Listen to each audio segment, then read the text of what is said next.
What's up, folks? Welcome back to another episode of All Things Baltimore Sports Fowl Ball Talk live with my guest host or co-host Tim Malarkey.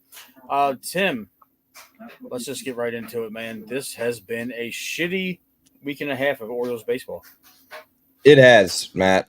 Um, that's why I titled it tonight is Doom and Gloom in Baltimore. I don't know.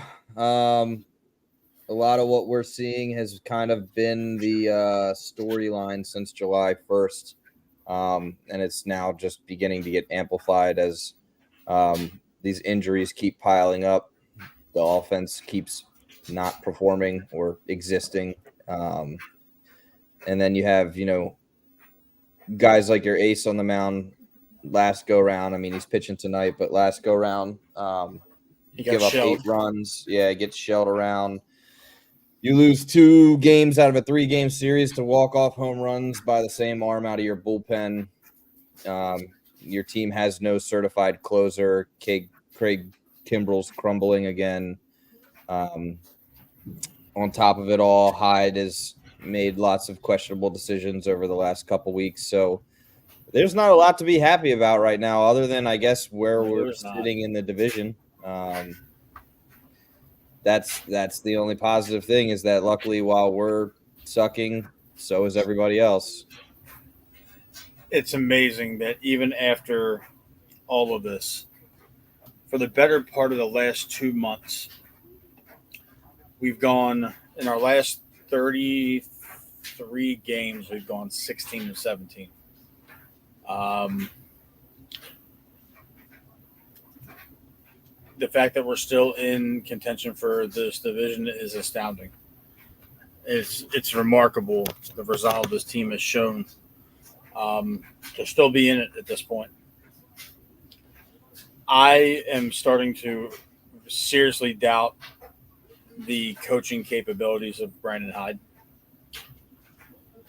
I don't really have a whole lot of credibility to stand on, Tim, as a content creator and Orioles fan. But you just saw the Mariners make a midseason change. I'm not saying that we're at that point yet, but his complete and utter mismanagement of this entire roster, especially the bullpen, has been downright atrocious. It has, and I don't, you can't. There's no way in hell that a guy whose team is in first place or a half game out of first place, depending on if the Yankees win or lose, would lose his job. That just isn't going to be the case. And I'm definitely not calling for Hyde's head. He's definitely made some serious questionable moves with bullpen management. I think personally, sometimes he likes to get a little too cute, so to speak, with the lineup. I don't know. I mean, but then I argue with myself in my head. I said, find me another manager in the league that can lose 5 starting pitchers and still be a half game out of first place or in first place. Like, there's not many of those. He's using the cards he's been dealt, and the Orioles were bit hard by the injury bug. I mean, that's an understatement. There's no other team in baseball that's been bit like that. While we got everyone on here, I'll just run through it because it's actually, I can do it quick and it'll blow your mind when you see it and hear it in writing. And what's up, Barnesy boy, by the way, Hall of Famer Eloy. Yeah. Starting pitcher 1, Bradish, IL. Starting pitcher 2, Rodriguez, IL. Starting pitcher 3, Eflin, IL. Starting pitcher 4, Means, IL. Starting pitcher 5, Wells, IL. That 5 that I just gave you that's on the IL is a playoff caliber 5-man rotation. And then you throw in, you have relief pitcher Tyler Wells, Danny Coulomb, our closer Batista, all in the IL. I mean, you even have Mateo, Westberg, Kerstad down in AAA still struggling. Apparently, word on the street coming out of Norfolk is that he's got like serious headaches every day, which is never a good sign. It's not. Shut him down for the year. But I mean, you want to get mad at Hyde, but then you think back and say, what other manager in baseball can lose their entire starting rotation? It's not about the injuries. The injuries are. I'm not placing the injuries on Hyde, obviously, but the amount of season-ending elbow injuries that this team has faced is alarming over the last 2 years. If you just want to think back, Means has been down twice. Wells has been down twice. Batista, Coulomb, Bradish. It's and then you got Grayson with the lat. You got Eflin with the shoulder strain. And Eflin turned out to be a really good acquisition. Um, it is unfortunate that we've had so many pitchers get hurt, but let's also look at the moves that Elias has made to bolster the team. Trevor Rogers has got optioned today. Yep. Sir Anthony Dominguez has given up 2 walk-off home runs as a closer. He's given up 3 home runs total, 2 of them walk-offs. In the same series. Mm-hmm. Then Soto is an absolute lost cause. We didn't really give up anything terrible for Soto. You're now putting Band-Aids on the bench at this point. I don't even know the guy, the guy that we activated today and designated Vavra. Oh, Matt Bowman, yeah. Well, no, the infielder from Miami. Oh, Emmanuel Rivera. Yeah, he's there. He's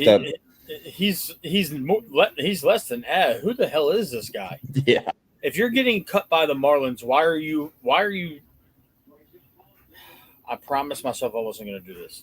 If you're getting cut by one of the worst teams in baseball, why is one of the best record-wise teams in baseball picking him up and putting him on the major league team and designating a super utility guy that just doesn't have a very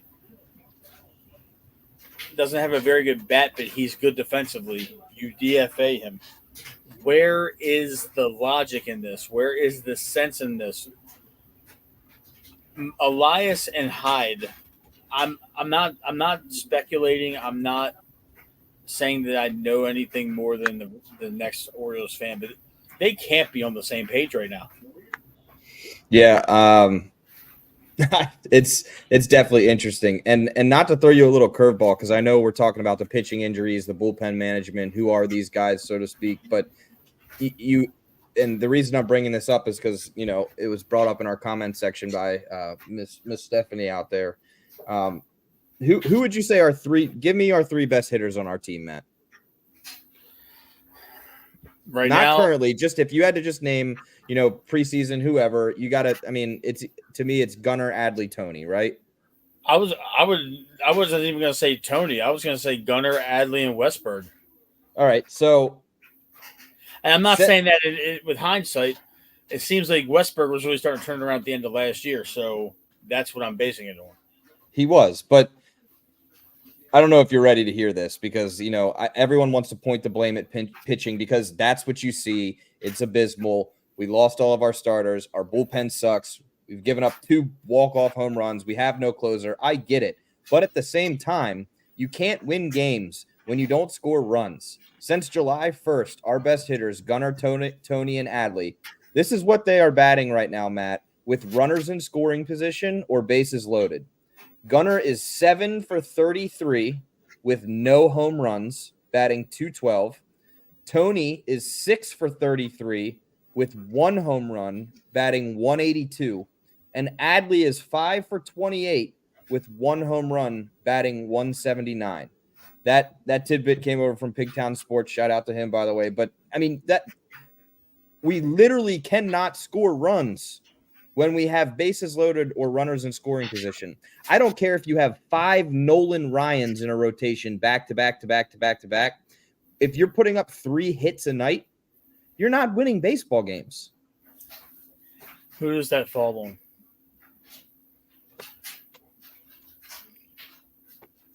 I mean, people on the interwebs right now are saying that the Orioles hitting coaches have been one of the worst adjustment making coach duo, I guess you could say, because it's two of them. I'm gonna go in a different direction. This team lacks veteran leadership. And real quick, while you go on that, the veteran leadership, McCann and O'Hearn are your veteran leaders. Who are the two people that we have seen explode, and Corbin Burns, I guess? Who are the three guys that we have seen show emotion, get in umpire spaces, and explode? It's those three. But that's 3 out of 26. Right. I guess my point is, where is it from the rest of the guys? Playtime's got to be over. We have a fraternity feel to the clubhouse. There's a lot of young guys. There's a lot of energetic guys. There's a lot of guys that want to laugh and have fun. And we've always talked about on the show, Tim, about, Adley's not smiling. Adley's not having fun. Jackson wasn't smiling his first go round. They need to stop the smiling and I'm just happy I'm here. And they got to buckle down. This is playoff baseball right now. The Boston Red Sox are surging. Mm-hmm. They're not far behind the Orioles for second place in the AL East. The Yankees are still winning baseball games. And right now, Aaron Judge and Juan Soto are on a historic pace for teammates when it comes to offensive output. Aaron Judge is batting .335. You're going to make me throw up. Aaron Judge has 48 home runs. Aaron Judge has 100 plus RBIs already. And Soto's not far behind him categorically in any of those aspects. They're surging. They're still winning baseball games. The Boston Red Sox are winning baseball games. We are running into a buzzsaw Houston Astros team. Then we got the Dodgers. This could be very ugly in another week. And I know I might sound doom and gloom. I understand we got 70-plus wins, 130 games into the year. Your team is falling apart at the seams, and you have no veterans in that clubhouse that can jump in their shit and make it mean something. Corbin Burns has been here 6 months. At what point, Matt, do you stop apologizing and saying that, you're sorry that it sounds doom and gloom and just we call it like it is? I mean, you and I have both tried to remain very positive in our group chat and throughout all of this since July 1st, but it is just where do you think the Orioles rank out of all the teams with runners in scoring position right now? Probably near dead last, if not dead last. Dead last. Dead last. There is no offense on this team right now. None. And right now you're relying on a 20-year-old that's been up here for a couple weeks. Mm-hmm. Yep. And then you mix being dead last with runners in scoring position from a non-existent offense. Where do you think this bullpen is ranked right now? Got to be near dead last. Since 8-1, the bullpen is in 29th place. Out of 30 teams. Out of 30 teams. They have a 6.35 ERA. It's almost like I don't want to talk about the stats because it's absolutely dreadful and it makes things a lot worse than what they are. I'm going to post this comment from Connor. Shout out Coach Doyle, by the way. Okay, Connor, I hear you. That's a valid point. He's right. I mean, if you're looking at the last 10 games, yes, absolutely. But let's take the next 2 series. You got 2 of the best teams in baseball playing us right now with our bullpen with a near 6.4 ERA. and you got an offense that can't put up any runs. They are terrible with runners in scoring position. They are terrible at small ball, like they've been for 100+ games out of this year. They are living and dying by the long ball still in the middle of August.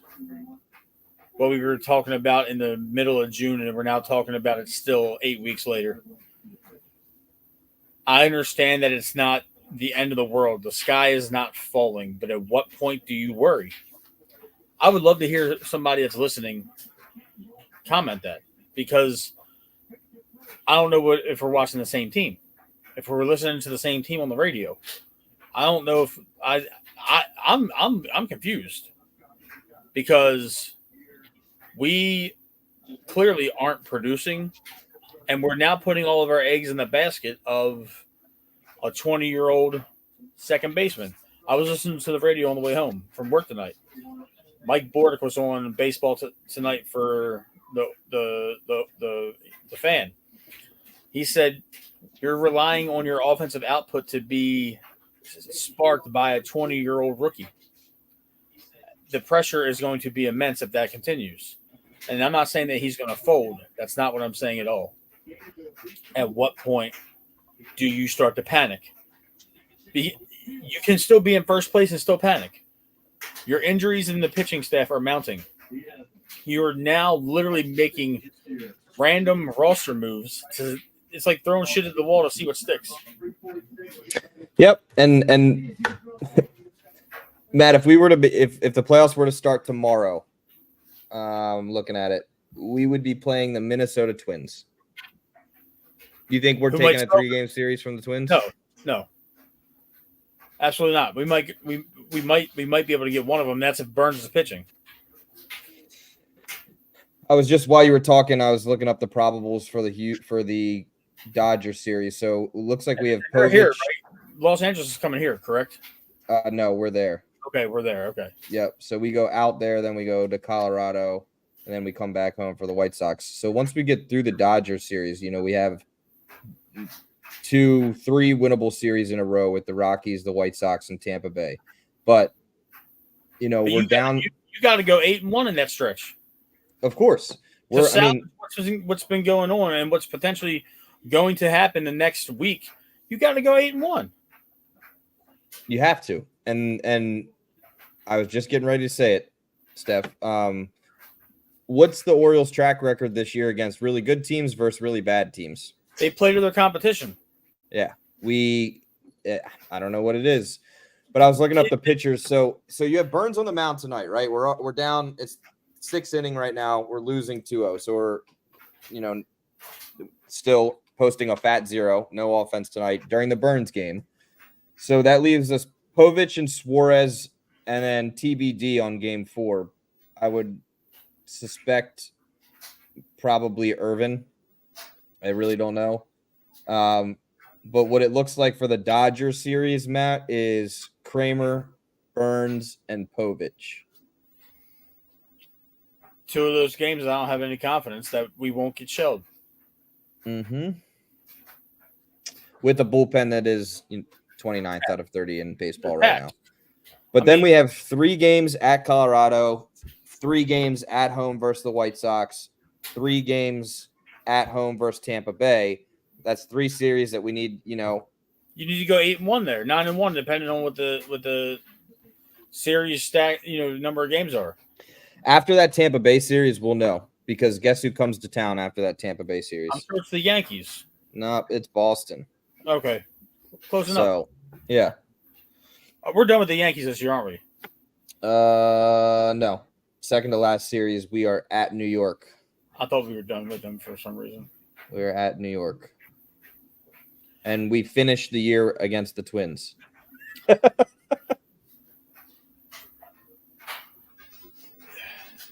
The next 3 weeks of baseball is imperative to this team.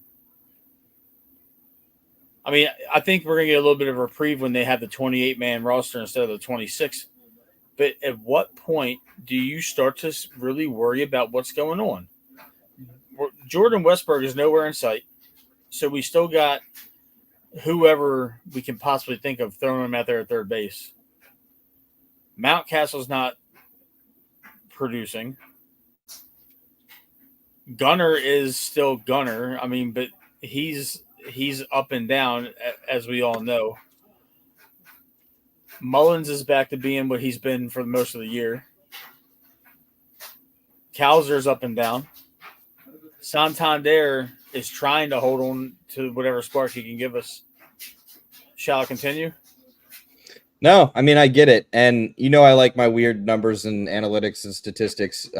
There's one that's measured nowadays they can measure high leverage situations. So what that means is that the person at bat, the outcome of their at bat, if successful, would flip flop the win percentage for whichever team. So say we're playing the Yankees and Gunner's up to bat. That would be a high leverage situation. If he were to take a hit there, it would put the Orioles in the percentage increase to win the game and flop the Yankees below them, right? Shout out to Papa Tim. Papa Tim in the comments. So if you take June out of the equation, where the Orioles were red hot in June, you take June out of the equation. Which was the toughest month which is crazy to me. Right. In high leverage measurable situations, the Orioles are 57 and 241 at the plate. 57 and 241 in high leverage situations. There's no the clutch factor is non-existent. And that, on top of what we're dealing with on the mound, is not a pretty picture come playoff time. And at this point, Matt, I mean, I wouldn't say I'm freaking out. We're still half game out, if not in first place, depending, like I said, every day it changes depending on Yankees win or loss, because we seem to flip-flop each other nowadays. But I mean, there's potential that we are in a wild card game against a very good baseball team. And I think that percentage might be higher than it is to win the division at this point. And I'm going to say this too. For everybody that keeps on banging on the table about the moves that we did not make, shout out to that fat. Never mind. I'm not going to say it. The guy on the 2 to 6 show, is that what you're talking about? Yeah. He Three-letter name. Named. Yeah. Does Scooball make this team better? No. Does Garrett Crochet make this team better? No, Matt, because we can't score runs. Bingo. Pitchers can't score runs. Bingo. There it is. Pitchers cannot score runs. There was no offensive bat available at the deadline that was going to significantly make this team better. You can say Jazz all you want. Jazz could have came in and played center field or left field, whatever you want to put him, short, second base. But now he's come crashing back down to earth. He's hurt. Of course he is. Crashing back down to earth. That's been his MO for a while now. It has. So we're looking at all these situations where this fan base has been bitching for the longest time about, we didn't make a power move. A little score update for our viewers. It is now 4-0 Houston. Is Burns still in the game? He is. Okay. I'm not doom and gloom. But if you're Corbin Burns, you look at every start you have this year and you see the amount of run production you are not receiving with this amount of talent in this lineup. Are you going to give them any kind of grace when it comes to contract negotiation time? Yeah, there's no hometown discount when your team can't put up runs to support you. And another score update, Hyde's on the phone. It is now 6-0. Yeah, Matt, I mean, pitchers like him, they call it a hometown discount, a discount to play on a team that they think has the best shot. if I'm Corbin Burns and I'm in my big contract year, you think I want to come play for a team that gives me 1 or 2 runs and run support every night? And he's in contention for a Cy Young. That makes you and your statistics that much more worse. Yes. He is still, even with his bad last start and this start right now, he's still a Cy Young contender. And I think it's going to go to Skubal, but it's probably going to go to Skubal, and that's perfectly okay. He earned that. He deserves it. I totally get it. That's not surprising. But how do you justify paying this man so much money when your offense doesn't produce for him? Let's just we're almost 130 games in, Tim. We know what this team is. They're not a World Series team. That's for sure. That is not a World Series lineup. A World Series lineup does not have Austin Slater leading off in left field. And him being the only one to get score runs the other night. Correct. We didn't know who Austin Slater was 3 weeks ago. No. A World Series team doesn't have a lineup that will give your starting pitchers 1 or 2 hits, not runs, hits. This is going to be a painful offseason for us. This is going to be a very painful postseason for us. I'm not trying to be pessimistic. I'm trying to be realistic. I'm trying to temper my expectations right now because I can't keep on, wearing these orange shaded glasses and keeping the glass half full because this team doesn't deserve it right now. There's not a lot to be happy about, Matt. There's not.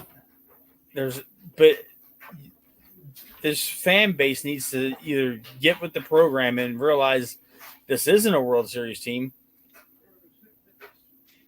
or they got to temper their expectations from what they were expecting, after June.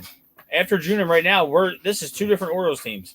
I'll give them grace for the injuries. We talked about it earlier. We'll give them grace for the injuries. That's not a problem. I'm fully okay with that. I'm so okay with that, Tim. No, I mean, you can definitely give a little bit of grace for the injuries for sure. You have to. There's no other team in baseball that's been bit by the bug like we have this year. Speaking of injuries, a little update just came across my feed. Zach Eflin was just interviewed, and he says he feels, quote, 10 times better than he did earlier this week. He's not anticipating on needing any rehab starts and expects to be ready when his 15 days are up. And retroactive to the 17th, so that puts him at September 1st. Mm-hmm. So yeah, you got one Cavalry member, but September 1st, what does that put us on the schedule? So that is the last game. We're Houston Dodgers and the Rockies. That's the final game of the Rockies. So he will be back for the Rockies and then into the White Sox series. I'm gonna be cautiously optimistic when it comes to him. I don't really know him to know whether or not he's buffaloing us. I look at this team right now, and I'm thinking about a 3-game series against the New York Yankees. I'm thinking about a 3-game series against the Boston Red Sox. I'm thinking about a 3-game series against the Houston Astros or the Minnesota Twins. I don't think we can honestly go out there and beat these guys and get to the ALDS, the ALCS, after Burns, because it seems like Burns is kind of hitting a wall right now. Definitely. And Stacy just asked, when's Batista coming back? I doubt we see him this year. 2025. Yep. I doubtly see him. I mean, he's been there. He's thrown off the mound a couple times, but I think with someone that is that caliber of a closer, that we don't see him until next year. But I think Matt, that if I close my eyes and shake my magic 8 ball and predict what I see of this team next year, I hate to say it, but I don't think we see a Burn signing, and I think Eflin is our number one. Yeah, and an Eflin Grayson 1 and 2. I don't hate it at all. I mean, I don't hate it, but they should be our 2 and 3. I agree. I want to pose a question to you before I lose my train of thought. I'm sorry, I didn't mean to cut you off. No, you're good. You're good. Go ahead. We have been touted as one of the best farm systems for the better part of the last 3 years. Correct. Even I would say longer than that, but definitely. But really, the last 3 years, 2021, 2 and 3, and even into now, we've had monster teams, monster farm teams. Why are we experiencing the offensive woes from these highly talented? This is the end of your rebuild. This is what you sucked all those years for. Your all-star generational shortstop is batting under 250. The only rebuttal I have for you currently this year, I think next year is really going to be the test if our offense rolls flat again next year like it is right now currently. But I'm not making an excuse here. What about Adley? My thing was I've noticed a drastic change since all of these injuries piled up the way they did. Like the air was sucked out of that room. And it's weird. Last year, playing the best baseball there is, I know we got swept in the playoffs. The vibes, as the youngins say, were just so much more different. I was telling you in the group chat that this past weekend, me and Steph were talking, and Adley came out of the dugout to a horde of kids screaming his name. Adley, you could hear it from where we were sitting. And that happens all the time. It's happened it happens all the time. I have never not seen Adley. He might not stop and sign autographs, but I've never not seen Adley at least look over and acknowledge the kids, do a wave, give them one of these, head down in the grass, didn't even look over. There is some mental aspect going on here. This is what happens when you have a bunch of inexperienced players that don't know how to act like they've been here before. You have a highly touted generational quality catcher. You have a generational highly touted shortstop. You've got Westberg. I know he's hurt, but you've got Cowser. You've got Santander. You've got O'Hearn. You got all these guys that you hold a lot of value and stock in, and it's measly Chicago White Sox-esque offensive production. There's no excuse for this. It's hard out here in these streets right now for the O's fans, Matt. Well, my bingo card that I did not have on my bingo card, the first extension inked with this new regime would be our play-by-play announcer. I love Kevin Brown, but come on. He signed. I'm likening, like, my frustration might be rooted in the fact that I'm not an analytical numbers guy for anything, any sports. I'm a purist more so than analytics, and you're on the contrary. When I watch and I listen to these Orioles and I see the production, and I've been to a couple games this year.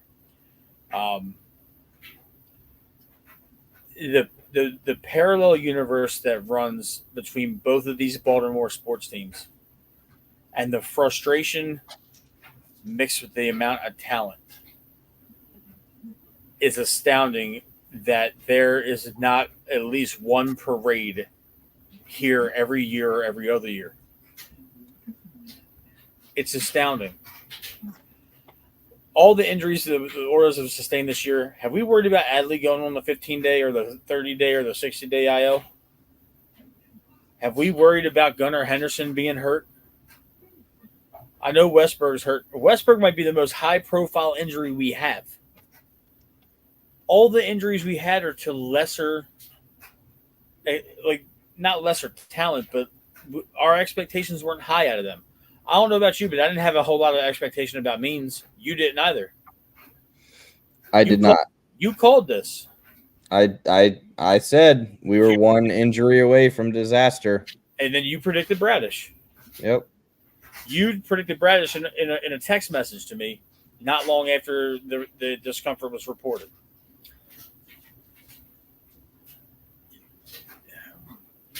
You can't have this type of team built through years of tanking, and you claim that this team is top notch, and then you're getting this. I'm fully convinced that there's something amiss in that clubhouse. No, there is, and I was trying to find the stat about it, but I can't. Hyde has lost that team. People are saying it.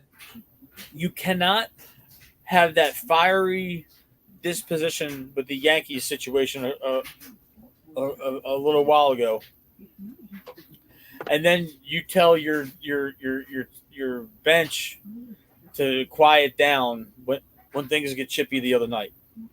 When he was yelling at Corbin Burns to quiet down? Yeah. And then did you happen to see the next night when O'Hearn was arguing strikes and balls and got in the ump's face and got tossed? Hyde just walked out and grabbed him. Correct. It makes you wonder, doesn't it? I want to. I know it's. I'm paralleling another sport, but this is almost reminiscent of the 2012 Ravens team, where they had a mutiny in the locker room towards the end of the year because of what the coach was doing. What is it going to take to get this ship right? Some people out there in the sports world, Matt, seem to think that Brandon Hyde has and will always be a developmental rebuild style manager that can do well, by pushing buttons here and there and can get a team through and keep people happy. But have you noticed a lot of the teams that have gone on to win the World Series in the last, we'll keep it current, decade, 2 decades? They ride a manager that can build an organization and get an organization through the rebuild, so to speak. And then what do they do when the team is out of that rebuild and at its peak?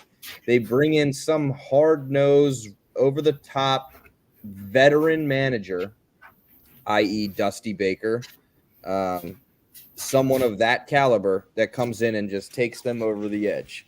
So there are a lot of people out there that believe that Hyde's job was to get us here, and now there needs to be someone that, takes us over that hump. If you don't want to go out and get that gritty, hard-nosed veteran manager, you simply dig down where all these guys played their best. And you give Buck Britton a shot. I do like Buck. A lot of us like Buck. But if you're not going to go out and get that Dusty Baker, that Rod Washington, that Gabe Kapler type of persona, Buck should be the person. And I agree totally with what your brother just said, Matt. Is that Hyde certainly deserved his chance. We weren't supposed to win 80 wins 2 years ago.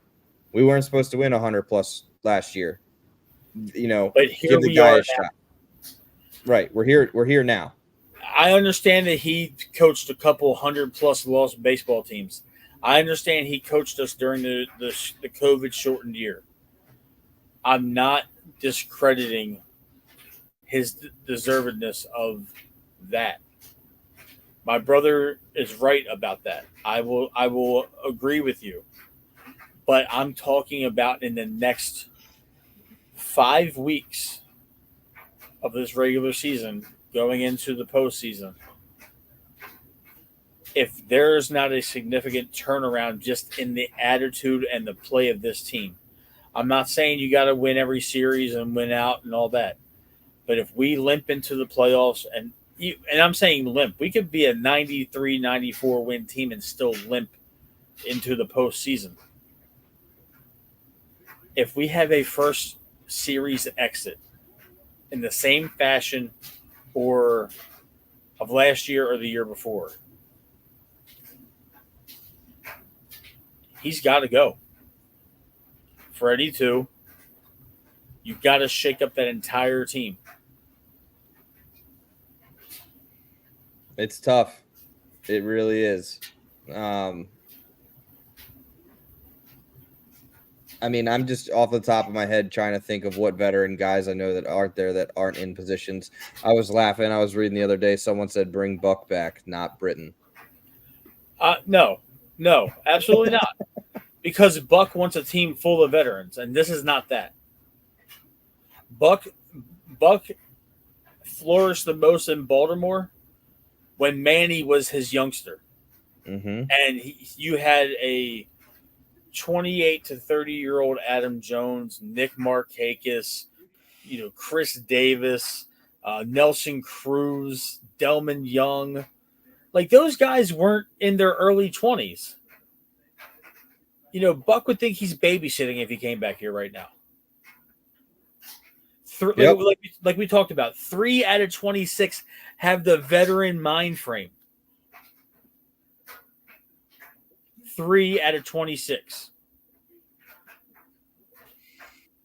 One plays every 5 days and the other plays every couple days. And that's why, I hear where you're at with the Buck Britton idea, but at the same time, do you have the gonads, so to speak, to go through the rebuild, get your team there? We're out of the rebuild. Hello, we're here. 100 wins last year, first round bye, wild card, whatever we do this year, back-to-back playoff years. We're here. Hello, we're here. And then you call up a rookie MLB manager. The Mariners just did it. They did. They fired, which is crazy because they were in first place, beginning of the year for a while. And then they have been very bad as of late. And that is a bold, ballsy move. And the manager they had was their catcher in the manager they have now was their catcher in the 90s. First time as a major league coach. He's the manager. Mm-hmm. You might need to do something outside the box and do something a little ballsy. I'm sorry. You might have to. Yeah, I'm gonna deep dive into that for next week. I'm gonna take a look at what veteran guys are out there. Because you need a personality that is going to harness this team. You got the shenanigans, you got the homer hose, you got the you had the home run chain last year, you have all this stuff going on. You got this young, vibrant group of ball players. You got a highly touted farm system. I think you just said it best there. We have a vibrant group of ball players. We need a vibrant manager. You need somebody that's going to raise the expectation of this ball team. Hyde was here when we were a 60-win team. Hyde was here when we were a 59-win team, however you want to say it. Hyde has never been here before. He looked just as shocked as we did when he won 83 games. He looked just as shocked as we did last year when he won 100. And he looked just as shocked when his bench was about to clear in anger over strikes and balls. Like, ooh. You need somebody that's been here before. I know that we've gone a little bit off the rails with recapping. I think we spent a good portion of this show talking about the Orioles pitfalls with the players and what's going on. And we're getting absolutely hammered right now by the Houston Astros. We are 7th, 6-0 Exactly. We're on putting a up another Burns goose day. egg. I'm not saying we got to go find one of the Orioles former players to bring back like the Orioles magic. I don't even want us to broach that subject at all. My brother posted a couple names. I don't think Joe Girardi comes here. Nah, he's I don't think forever. I don't think Girardi comes here. Brad Ausmus wasn't that good of a manager in the first place. And Don Mattingly. Interesting, but Mattingly is he too old school for Elias's analytical approach? Yeah, that's the other thing that's why Hyde is where he's at, because he embraced the analytics. But look at where it's getting you. Okay, we stacked 55 of these wins before the All-Star break. You know, like let's break that down. We're 16-17 since the All-Star break. I was going to say we're under 500 since the break. Since the break, we're under 500. Mm-hmm. And from the end of May until the beginning of July, we had 4 days off. Yep. We talked about the gauntlet that was June, where they had 1 day off the entire month. And that was their best month of baseball. Their best month of baseball. And now here we are. I know injuries have mounted. I'll always say that. Injuries have mounted. I'm not going to make that an excuse, though. You need a manager that's going to come in here and get the most out of these guys. You need a manager that's not going to tolerate the Ramirez pickup. I literally laughed out loud when I saw that. You're not going to tolerate Le'Veon Soto being your utility man. You're not going to tolerate Ramon Urias the last 2 years. Hey, he's been our hottest hitter as of late. I don't care.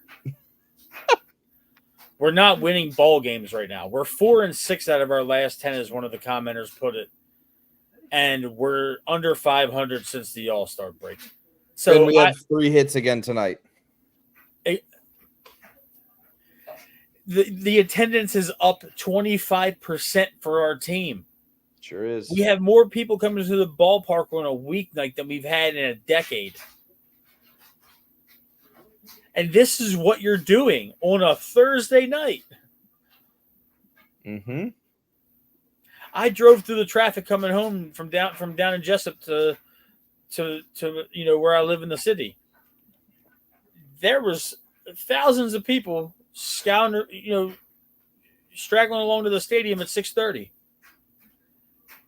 You are now trotting out a lineup where your leadoff hitter wasn't even on a major league team 3 weeks ago. Austin Slater. If you're gonna try out Slater to have him lead off and play left field, you might as well have kept Hayes. But Matt, Sir Anthony Dominguez, who is now falling apart at the seams, we have now inherited this treacherous back end of the Philadelphia bullpen from a year ago. It's the exact same thing. We haven't even touched on Kimbrel. That's the drizzling shits right there. I don't know. Like, how do you feel about Kimbrel? Are you done beating a dead horse or what? The Kimbrel that I was praising 2 months ago is not the dude that's out there right now. Absolutely not. 4 days off, 2 days off, no days off. He is just not him. High leverage situation, no leverage situation. That was another questionable call the other night. We already saw that he did well when he came in a low leverage. We're up by 4 runs. He came in the 7th, whatever it was, did his thing. Comes in a tie game. Zach is one of the best content creators for the Orioles that we have seen on social media. We love Zach, Pigtown Sports. Always going to support him. There's not a fantastic visual grouping that Zach could do to make me optimistic about this ball team right now. I've never in my life have thought that I would be bitching about a 70-plus win baseball team in August. It's not like we have 70 wins and there's 4 games left in the year. We have 70 wins and we got 5 or 6 weeks of baseball left. And I am Matt, I don't have confidence right now. No, and rightfully so. I mean, so I preach this all the time. Baseball is a game about numbers. You can chart and graph everything and anything there is, right? So while we were going through our struggles, let's say a month ago, we were flopping. We would win 2, lose 2, win 1, lose 1, win 3 in a row, lose 2, and it was okay. The last 3 series, the numbers are not supporting like they were there. When we first hit this struggle, like I said a month ago, it was still, we're all right. We're hanging in there. We're battling through injuries. We're losing burn starts now. Our offense is hitting nothing. We are putting up no runs. We have a couple guys on our team that are in the top 15 of swing and miss rates in the league that have all shown their face over the last 4 or 5 series. In the last single month, the last 4 weeks, we'll even just say from August 1st, has been a really disgusting telltale sign of this team right now. And it is different than the quote unquote struggling team from 2 months ago.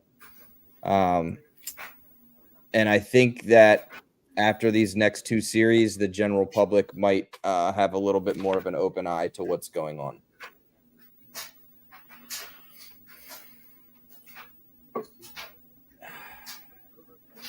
This is going to sound a little crazy because I've said this before. Maybe it's because I actually got to go to the game last week, and I actually got to sit down and pay attention to what's going on and all that. Next year, Samuel Basayo needs to be our catcher. You need to get a veteran to come in here and split time with him. You have to, if you want to get the most out of Adley Rutschman, get him from behind the plate. I don't care how good everybody thinks he is. It's a detriment of him catching because his offensive production dips by almost 100 batting points. Mm-hmm. I hate that I'm referencing this douchebag again, but he was on the radio the other day, and he was saying that Rutschman's career trajectory is going to mimic Matt Wieters. Yeah, I heard that live. I was there. Correct. I was not there. I heard it after the fact. After I was at the court. But we've heard all this before 15 years ago when we just came up.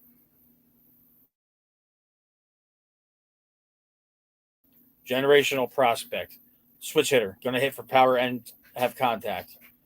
Exceptional behind the plate. And Wieters was like a career 230, 235 hitter. If that. If you want to get the offensive production out of Adley, it is at its peak when he is not catching. So what is that telling you? Just let him hit the ball. You better give that man a first baseman mitt in the offseason. You're on mute, buddy. My cat muted me. Cool. I was going to say, buy that man a first base glove. Buy him a first baseman mitt.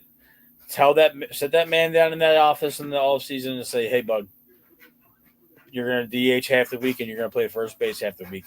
And then you platoon him with O'Hearn or whoever your next first baseman is, Kerstad, whoever, Eloy, whoever. I'm throwing names out there. But if Basayo is what he's projected to be, he's bigger. He's got a better arm.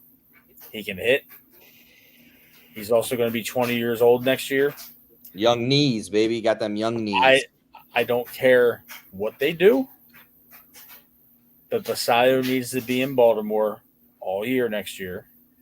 And we've got to – if Adley is going to be a platoon first base DH, if Adley hits 270 and gives us 25 home runs and 80 RBIs, I'm okay with that. And let him catch your day games. No. No. You don't run Basayo out there as your starter and let Adley catch your day games, because then you still have to fill a hole for a catcher. And are you gonna keep James McCann around as your backup catcher? Yes. And just completely forego Adley Rutschman as a catcher altogether. Yes. You want to talk about bold outside the box moves? That would do it. How many games do you go to every year, Tim? 30? Yeah, I'll be at 32, 36, somewhere in there this year. So you're telling me every time you go to this game,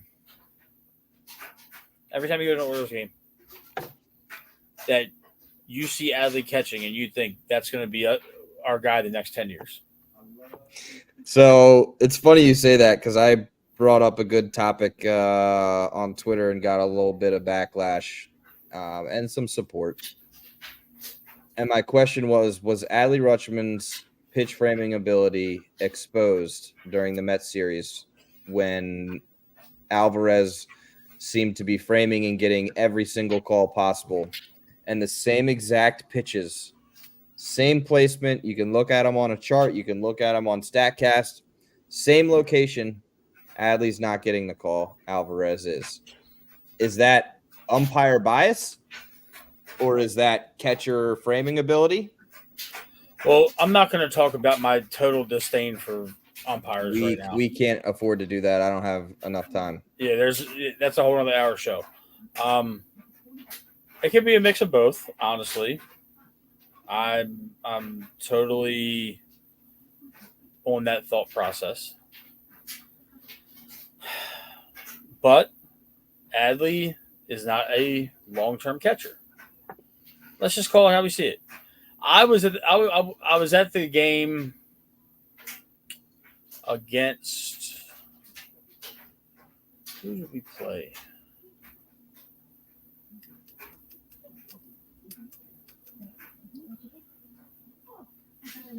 It was the City Connect rope hat night last week. I gotta put up. Blue Jays. It might have been the Blue Jays. It was Blue Jays or Tampa Bay. Okay. Adley doesn't have the arm to consistently put guys out.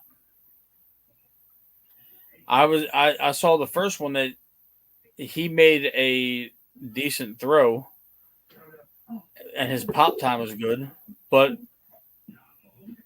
I don't see much of a difference between him and McCann when it comes to throwing guys out. There definitely isn't there. So that's my belief.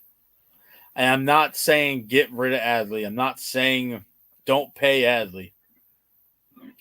But if you want to be smart, and I might be using ill-placed logic, but if you want to extend Adley, you extend him as a DH or a first baseman to where you're not paying that premium catcher money. Yeah, but another issue that lies with that is that there's definitely a team out there that'll pay him that catcher money. Yeah, they will. But are they going to be on this ball team? Most likely not. Right.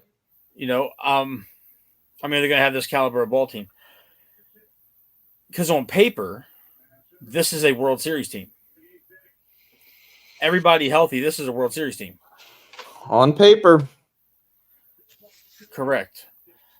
Not in that batter's box, though. And speaking of the batter's box, we have another problem now where how much are you going to pay Santander in the offseason? Yeah, I was going to mention that earlier, and then your brother just reminded me in the comments. Shout out, Drew.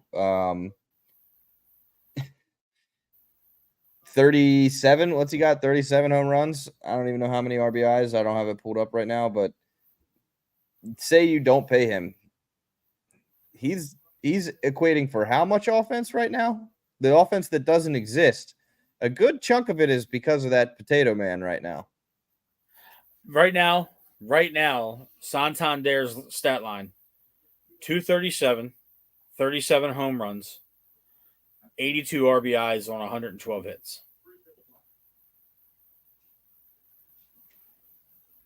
So roughly a 240 hitter, and he's got almost 40 home runs and 80 plus RBIs.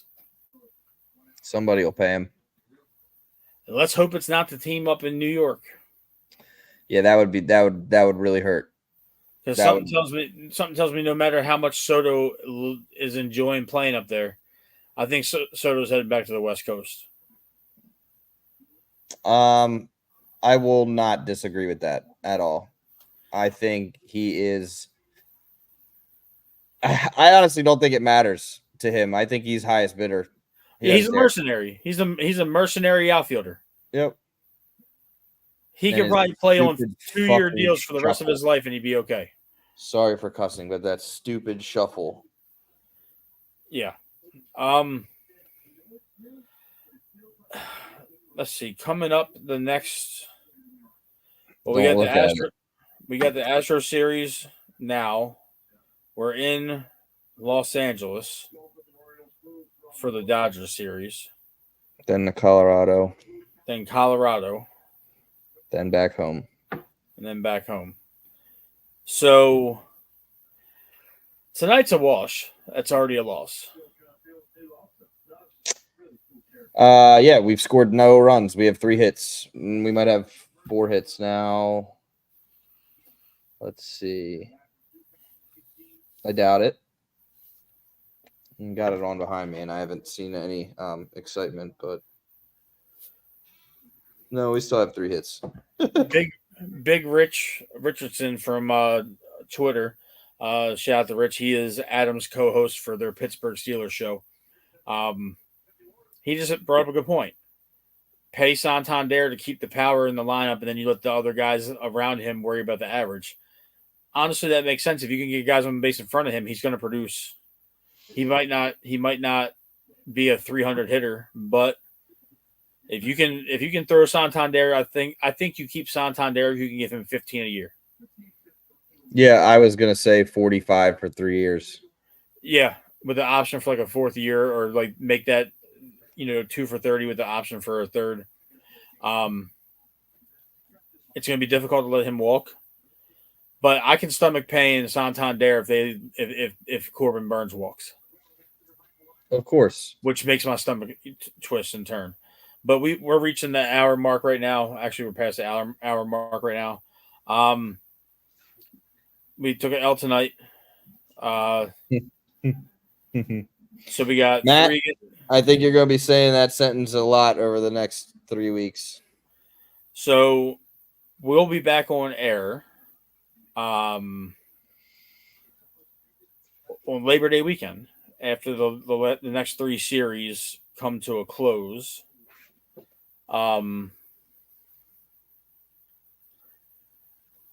because we'll be on air at the start of the Rocky series that we do next Thursday or Friday, but yeah, they have 2 3:00 games Sunday, and then they have a day on the 5th. So in the next 3 series, I think we're gonna split the Astros 2-2. I'm being optimistic. 2-1 against the Dodgers. No. I think the Dodgers take 2 from us. Okay. So that puts us at 3-4.